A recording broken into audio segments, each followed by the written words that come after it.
قرآن کریم کی صورت بقرہ میں اللہ رب العزت نے ایک عجیب و غریب اور حیران کن واقعہ کا ذکر فرمایا ہے۔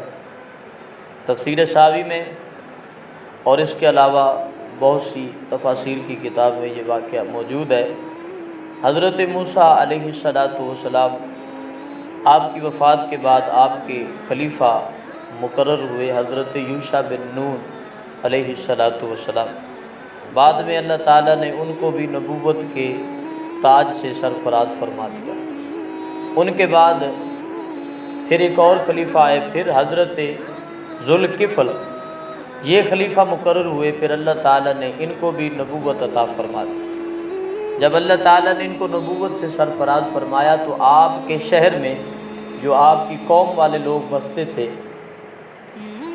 آپ ان سے بڑا پیار اور محبت سے رہا کرتے۔ ایک دن ایسا ہوا کہ اس شہر میں وبا پھیل گئی، طاعون کی وبا جسے کہتے ہیں۔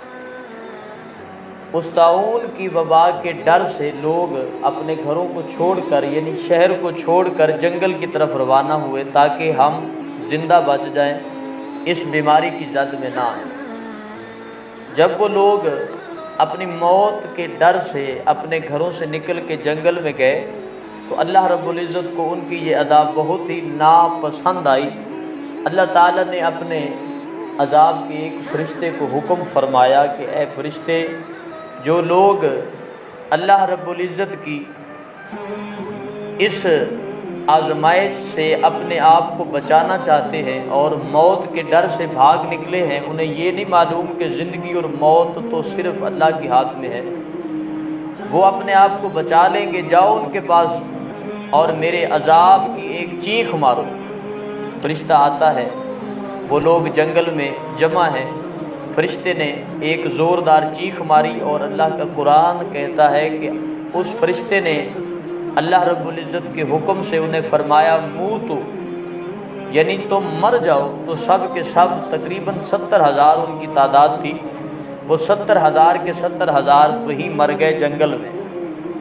جب وہ مرے تو 8 دن گزرے، ان کی لاشیں وہیں بے غور و کفن پڑی رہی، کیونکہ تعداد بہت زیادہ تھی، ان کے کفن دفن کا کوئی انتظام نہ کر سکا۔ تو ان کی لاشیں جب گلنے سڑنے لگی 8 دن کے بعد، تو جنگل میں تو بو آنی ہی تھی، جنگل کے آس پاس کے لوگ بھی اس بو سے بہت زیادہ پریشان ہوئے۔ انہوں نے مل کے ایک مشورہ کیا کہ اس جہاں جہاں ان کی لاشیں پڑی ہیں ان کے آس پاس ایک دیوار کھڑی کر دی جائے۔ تو لوگوں نے دیوار چڑھا دی۔ جب دیوار چڑھائی تو حضرت ذوالکفل علیہ السلام کا جب وہاں سے گزر ہوا تو آپ نے دیکھا کہ تمام کی تمام قوم مر چکی ہے اور ان کی لاشیں، ہڈیاں، جسم کے بال، ہاتھوں کے ناخن سب کچھ بکھرا پڑا ہے۔ تو آپ، چونکہ آپ کی قوم تھی، اللہ کی بارگاہ میں دعا کے لیے ہاتھ بلند کیے اور عرض کی یا اللہ یہ میری قوم ہے، تیری حمد بیان کرنے والے، اے الہ العالمین، اب میں اکیلا رہ گیا، میں تیرا نبی بھی ہوں، تیرا بندہ بھی ہوں، تیری بارگاہ میں یہ التجا ہے کہ اللہ انہیں دوبارہ زندگی عطا فرما۔ تو خالق کائنات نے آپ کی دعا کو قبول فرمایا اور وہی فرمائی کہ اے پیارے، ان کے پاس کھڑے ہو جاؤ اور انہیں آواز مارو میرے حکم اور میرے اذن سے کہ اے ہڈیوں آپس میں جڑ جاؤ۔ جب آپ نے اللہ کے حکم سے یہ آواز ماری تو ان کی ہڈیاں آپس میں جڑنے لگی۔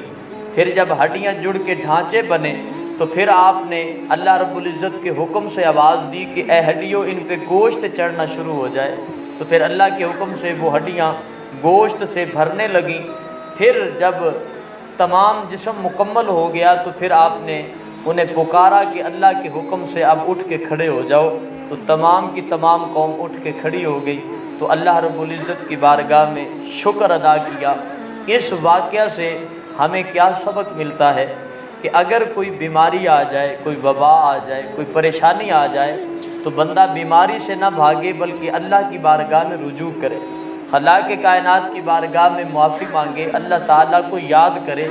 بیماری دینا بھی اللہ کے ہاتھ میں ہے اور شفا دینا بھی اللہ کے ہاتھ میں ہے۔ اللہ تعالیٰ ہم سب کا حامی و ناصر ہو۔ خالق کائنات یہ چند کلمات قبول فرمائے۔ وما علیہ الا البلاغ المبین۔